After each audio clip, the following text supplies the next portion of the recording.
जंतर मंतर पर जो प्रोटेस्ट चल रहा था 20 तारीख को, किस तरीके से भीड़ ने अपने चेहरे को ढक के पुलिसकर्मियों को टारगेट किया, उनके सिर पर हथियारों से, पत्थर से, ईंटों से हमला किया और कई ऐसे पुलिसकर्मी हैं जिनकी जान जाते जाते बची। हमारे साथ हेमेंद्र कुमार राठी जी मौजूद हैं जो कि दिल्ली पुलिस में एएसआई हैं। सर, मैंने देखा आपके बहुत ज्यादा चोट लगी हुई है। 20 तारीख को जब ये प्रोटेस्ट था, संसद की कॉल थी मार्च की, आपकी ड्यूटी कहां पर थी और कितने बजे ये इंसिडेंट हुआ? वहाँ पार्लियामेंट स्ट्रीट थाने में करीब सुबह हमें 4 बजे बुलाया गया था रेजिमेंट ड्यूटी के लिए। वहाँ पे हम लोग रिजर्व ड्यूटी में थे। जो थाने के बगल वाली बिल्डिंग है उसमें हम लोग करीब 20-25 लोग मौजूद थे। तो करीब 4-4:30 बजे हम उस बिल्डिंग में पहुँच गए थे। अपनी ब्रीफिंग के बाद में वहाँ पे अपना ब्रीफ किया गया। अपना करीब 11 बजे करीब बिल्डिंग के पिछला गेट पता नहीं कैसे किसी ने उनमें से उड़दंगियों में से खोल दिया। उसमें से करीब 800 से 1000 के करीब की भीड़ थी जो उसमें घुस गई। घुसते ही अपना कुछ लड़के छतों पे चढ़ गए उनके। तो फिर आते ही उनको हमने समझाया भी आप लोगों के प्रोटेस्ट की जगह बाहर रोड पे है जहाँ बैरिकेड्स लगे, आप लोग वहाँ निकल जाओ, वहाँ चले जाओ, अपना करो, हमें कोई दिक्कत नहीं है। उन्होंने तो कोई बात नहीं सुनी, गमले उठा के फेंकने शुरू कर दिए। काफी जो रोड पे जो साइडों में पत्थर लगे रहते हैं वो तोड़ के उन्होंने बैगों में भर रखे थे। करीब इतना मोटा पत्थर होगा, सीधा उन्होंने, जो मेरे से 6 फुट दूर से एक लड़का बात कर रहा था, उसने सीधा मेरे मुंह पे अटैक एकदम ही मुंह पे मारा। इतना मोटा पत्थर जो मेरे इस साइड में लगा था, यहाँ मेरे मुंह पे, उसी टाइम मतलब इतनी मैं वहीं के वहीं बेहोश हो गया था वो पत्थर लगने के बाद में। और एक कमर में कोई सिल्ली टाइप की लगी थी। 11 बजे करीब ये हुआ है। मेरे को करीब 2 बजे करीब लेडी हार्डिंग हॉस्पिटल में होश आया था। तो जब होश आया तो फिर अपना नीचे का शरीर बिल्कुल ऐसे हो रहा था कि मुझे पता भी नहीं लग पा रहा था, हाथ पैर हिलने मुश्किल हो रहे थे। फिर मैं दाएं बाएं थोड़ा मुंह हिला के देखा तो आसपास के बेड पे करीब 15-20 पुलिस वाले और कुछ मीडिया के कर्मी भी थे जो घायल अवस्था में पड़े थे। किसी का मुंह टूटा हुआ था, किसी का हाथ, किसी का सिर फटा हुआ था। बहुत ही दर्दनाक दृश्य था वो। आप घर पहुंचे और क्योंकि आपके पूरे जबड़े पे चोट है, तो फिर अगले दिन दोबारा से आपको तकलीफ हुई जब आपको अस्पताल लेकर गए? मैं करीब 6-6:30 में किसी हालत में ही नहीं था। तो 6-6:30 बजे करीब मैंने घर पे मैसेज किया है। वो मैसेज मेरे घर वालों ने देखा तो उसके बाद में वो लोग अपना गाड़ी लेके वहाँ पे पहुँचे हैं और वहाँ से मेरे को लेके वो कैलाश हॉस्पिटल में नोएडा में वो मेरे को वहाँ से रात को 9-9:30 बजे लेके गए और वहाँ जाके मेरा बाकी ट्रीटमेंट वहाँ शुरू हुआ। अगले दिन मुझे काफ़ी दिक्कत हुई। सुबह उठा तो मेरे से सांस लेने में दिक्कत हो रही थी। फिर बड़ी मुश्किल से मेरे को बाथरूम तक ले गए तो मुंह से मेरे ब्लीडिंग और नाक से ब्लीडिंग चालू हो गई थी।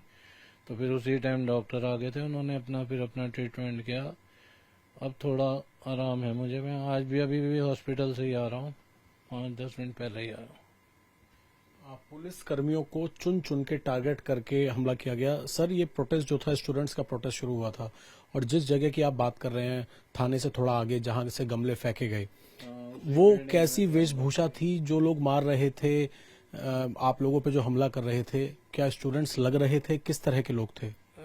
क्या काफी ने तो मास्क लगा रखे, काफी कवर कर रखा था फेस अपना, और रुमाल बांध रखे थे, बस आंखें वगैरह, वो चश्मे लगा रखे थे। काफी सारों ने तो जो गांव देहात में गमछे वगैरह लगाते हैं वो सब लगा के वो सब आए हुए थे। जो उनकी लैंग्वेज थी वो स्टूडेंट वाली लैंग्वेज नहीं थी, वो अराजक तत्व वाली। इतनी गंदी गालियां कोई अपने घर क्या किसी दुश्मन को भी नहीं दे सकता, जितनी गंदे तरीके से वो लोग बोल रहे थे, गंदी गालियां पक रहे थे। किस तरह के नारेबाजी कर रहे थे? किस तरह का क्राउड था? नारेबाजी का बस यही था, मारो सालों को, पुलिस वालों को, जो उनके हमारे बच्चों के लिए, बेटियों के लिए, माँ बहनों के लिए इतनी गंदी गालियां इस्तेमाल कर रहे थे जो कि हम लोग सोच भी नहीं सकते। हम आपको एक और बात बता दें, हेमेंद्र जी जो हैं, दिल्ली दंगे, जब नॉर्थ ईस्ट के दंगे हुए थे जहां पर आईबी अफसर की बुरी बेरहमी से हत्या कर दी गई थी, अंकित शर्मा की, उस केस को भी इन्होंने वर्कआउट किया। कई दिन वहां पर ये अपना वेशभूषा बदलकर, धर्म बदलकर मुस्लिमों की तरह वहां पर ये रहे ताकि आरोपियों को पकड़ा जा सके। सर, ठीक कह रहा हूं मैं?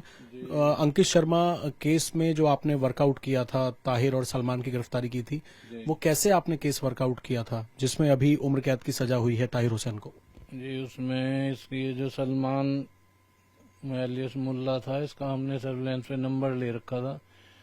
और जब ये मर्डर हुआ था उसके करीब अगले दिन के बाद इसने अपना नंबर वो बंद कर दिया था। तो हम लोग वहाँ पे गए तो इसकी लोकेशन जो थी वहाँ पे, उस हिसाब से फिर इसको धीरे धीरे धीरे ट्रेस करते हुए लोकेट करा। करीब 20वें दिन के बाद इसका हमने वहाँ जाके बड़ी सफाई से फिर इसको पकड़ा था। 20 दिन के बाद ये हाथ आया हमारे।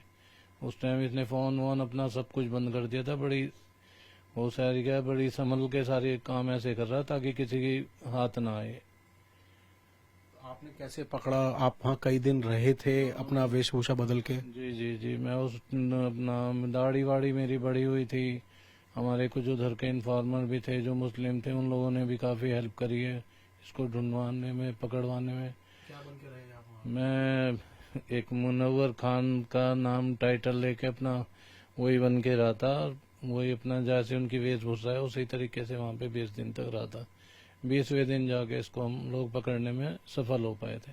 दोनों को पकड़ा था आपने, ताहिर को और हमने सलमान और इसके साथ के जो 3-4 लड़के थे वो पकड़े थे।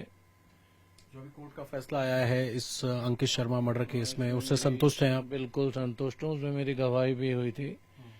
तो जो भी कुछ था मैंने जो थी जो जो भी चीज़ें थी कोर्ट के सामने अपना पक्ष प्रस्तुत किया था। जो भी सच था बिल्कुल सब चीज़ उनको बताई थी। अभी जिस तरह से आप पे हमला हुआ है, परिवार के लोग क्या कह रहे हैं आपसे? क्योंकि पहले आप सेल में रहे, क्राइम ब्रांच में रहे, तमाम तरह के आपने क्रिमिनल्स का सामना किया है, गोली भी खाई है आपने पहले। जी जी जी। बच्चों को तो मेरे 3-4 दिन के बाद में पता लगा। बेटियां मेरी उससे 3 दिन पहले ही शुक्रवार को ही विदेश में है, वो वहाँ जॉब करती है, वो गई थी। बेटा मेरा पीएचडी कर रहा है हरिद्वार में गुरुकुल कांगड़ी फार्मेसी में। तो वो भी अभी कल ही गया है यहाँ से, उसके भी पेपर चल रहे हैं, पीएचडी कर रहा है वो। तो पूरी फैमिली डिस्टर्ब हो गई थी। सुप्रीम कोर्ट भी गई है आपका बेटा, क्या मांग रखी है वहाँ पे? उसने भी यही रखी है कि जी इन लोगों की तो सुना जा रहा है, इन्होंने इतना उत्पात मचाया, सब कुछ किया, दंगा किया, उसके बाद में ये अपना केस वापस मांगने की वो सब कर रहे हैं। लेकिन हमारा क्या? हमारे माँ बाप हैं, इस तरीके की नौकरियां करते हैं, खतरे में अपनी जान फंसा के नौकरियां कर रहे हैं। उसके अगर इनके साथ को कुछ हो जाए तो हम लोगों का क्या होगा? तो बड़ी बच्चे आप भी देखते हो, सुबह हम लोग जब उठते, जब मेरे बच्चे जब छोटे थे सुबह, तो वो भी मैं जब उठता था तो वो स्कूल जा चुके होते थे। शाम को मैं आता था तो उनकी शक्ल देखता था, वो मुझे बिस्तर पे सोए हुए मिलते थे। तो शक्लें देखे हुए भी उनके जाग के आमने सामने बैठे हुए कई कई दिन हो जाते थे। हम लोगों को ये ऐसी ड्यूटियां करी हैं, सेल में, स्टाफ में, क्राइम में, और उसके बाद भी हमें ये सिक्का मिल रहा है। अभी आपके आंखों में आंसू किस वजह से आ रहे हैं? इसी वजह से आ रहे हैं कि इतना सब कुछ करने के बाद ये हश्र हुआ? देश का भविष्य है, स्टूडेंट है, इस तरीके की हरकत करेंगे तो क्या होगा भविष्य में?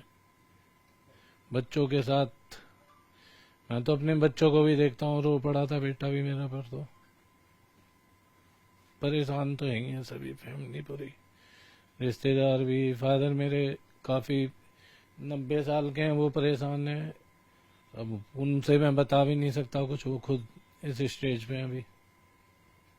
हेमेंद्र जी, आपके साथ जो बीता, और हम सबकी भी कोशिश यही है कि हम दिखा सकें कि कैसे पुलिस कर्मियों को टारगेट किया गया। ये हेमेंद्र राठी जी हैं जो कि नॉर्थ ईस्ट दिल्ली दंगे में जब आईबी अफसर अंकित शर्मा की हत्या की गई, उस केस में जो मुख्य एक आरोपी था ताहिर की मदद करने वाला सलमान, उसको इन्होंने गिरफ्तार किया। कई दिन वहां पर ये मुस्लिम बनकर रहे, और इससे पहले भी कश्मीरी गेट पर कुछ बदमाशों के साथ इनका एनकाउंटर हुआ था जिसमें इनके पैर में गोली लगी थी। तो सवाल यही खड़ा हो रहा है कि आखिरकार पुलिस कर्मियों को क्यों टारगेट किया गया, और अब इनके परिवार के लोग भी सुप्रीम कोर्ट से मांग कर रहे हैं कि पुलिस की सुरक्षा के लिए भी सख्त नियम कानून बनाए जाएं। आदर्श सुप्रीम कोर्ट और न्यायपालिका के सभी तमाम जजों को मेरा प्रणाम। मेरा नाम अक्षत राठी है और मैं दिल्ली पुलिस के एएसआई मिस्टर हेमेंद्र राठी जी का बेटा हूँ। मैं ये वीडियो एक दुखी और चिंतित परिवार की तरफ से सुप्रीम कोर्ट के सामने अपनी गुहार रखने के लिए बना रहा हूँ। बीते 20 जुलाई 2026 को दिल्ली में हुए प्रोटेस्ट के दौरान मेरे पिता अपनी ड्यूटी पूरी ईमानदारी और निष्ठा से कर रहे थे, लेकिन तभी वहाँ पे हिंसा के दौरान मेरे पिताजी पर जानलेवा हमला हुआ, जिसमें वो गंभीर रूप से घायल भी हो गए। डॉक्टर की रिपोर्ट के मुताबिक उनके चेहरे के लेफ्ट साइड में 2 फ्रैक्चर आए हैं। उनकी हिप लाइन में हेयर लाइन फ्रैक्चर हुआ है, जिस वजह से वो चलने फिरने में असमर्थ हैं और असहनीय दर्द में भी है।